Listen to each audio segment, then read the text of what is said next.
runner's knee, there is a strong correlation between knee injury and certain impact force components unique to heel strike running. For example, compressive loads are produced in larger amounts in heel strike running because of the extended brake force at touchdown, as compared with forefoot strike running, of which the knee bears the expense of this impact that's produced in heel strike running. In forefoot strike running, the brake phase at touchdown persists shorter in duration. In fact, the brake force in forefoot running is small enough to avoid the heavy compressive loads on the knee, which is one reason forefoot running can be very effective in reducing knee injury in a sustainable way. Another big reason heel strike running may contribute to knee injury is that the heel to toe rollover motion of the foot shortly after heel strike may place additional stress across the knee, because when the entire weight of the body transfers over the entire foot, when the foot rolls heel to toe during the stance phase of running, usually accompanies a different pressure loading pattern over the foot as compared with forefoot running, of which in forefoot running at touchdown, the foot interfaces differently with the ground, which is why the pressure loading pattern over the foot is different in forefoot running than in heel strike running. But in heel strike running, when the foot rolls heel to toe, it was found to cause extra loading on the forefoot, which in turn was found to cause more intense and prolonged pronation of the foot in order to attenuate or absorb the excessive loading on the forefoot. Basically, the foot was forced into extreme positions, which means the foot pronated more than normal in efforts to minimize the overloads on the forefoot that was induced by the heel to toe rollover motion of the foot. This was found to increase rotational stress on the knee. In general, the purpose of pronation of the foot during stance when running is that it unlocks the smaller joints of the foot ankle complex, allowing the foot to become a mobile adapter and shock absorber. Essentially, foot pronation during the stance phase of running is one of the body's natural shock absorbing mechanisms.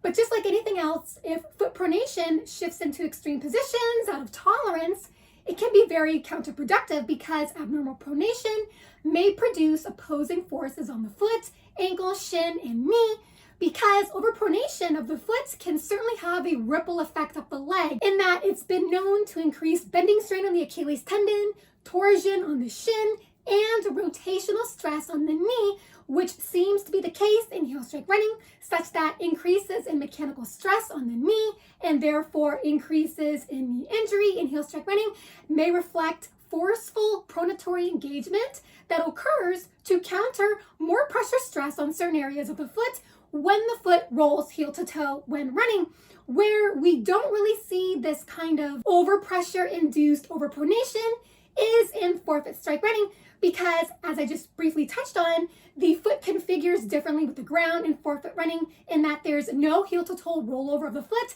Rather, the foot moves forefoot to heel, which results in a completely different pronation pattern of the foot than in heel strike running. And this difference in foot pronation in forefoot running may be more protective on the knee. This is all because the pronation pattern of the foot in forefoot running was found to allow greater control of the foot until the heel lowers down to the ground, and may allow the arch to contribute to shock absorption more fully by allowing it to lower and become more mobile. So the extra source of impact protection, which is the arch in forefoot running, may help prevent impact from being amplified up to the knee. Another advantage of how the foot interacts with the ground at touchdown in forefoot running that may help safeguard the knees is that landing with a forefoot strike when running instantly results in a much larger foot contact area, which disperses pressure on a wider surface area on the foot. Therefore, pressure can be absorbed more sufficiently without creating dangerous overpressure points on the foot. This may result in less pronatory response and may enable pronation to stay within more of a safe range, which in turn may reduce the transfer and the spread of rotational stress on the knee. Last but not least, in forefoot running, there's a shortened ground contact duration, and so there may be less time for the foot to shift into extreme overstraining positions as compared with heel strike running, which is associated with much longer ground contact time and longer pronation duration. So essentially, forefoot strike running may do more to sustainably lift stress off the knee,